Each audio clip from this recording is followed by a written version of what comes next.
Hello guys and welcome back to my YouTube channel. In this video I am telling you the digestive system process in human's body.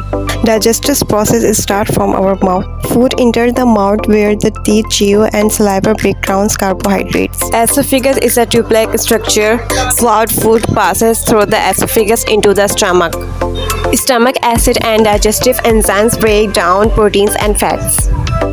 Now moving forward, small intestine. Digestive food enters the small intestine where the nutrients absorption occurs. Then moving pancreas. Pancreatic juice from the liver and gallbladder in digestion.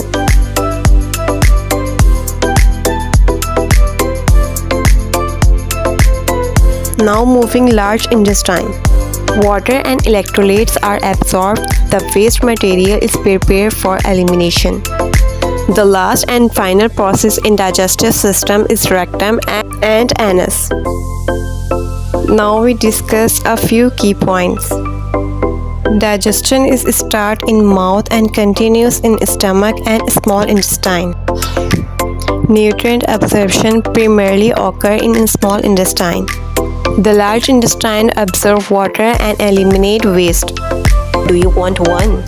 Let me know in the comment. Don't forget to like, subscribe and follow the race info for more trending videos. Bye.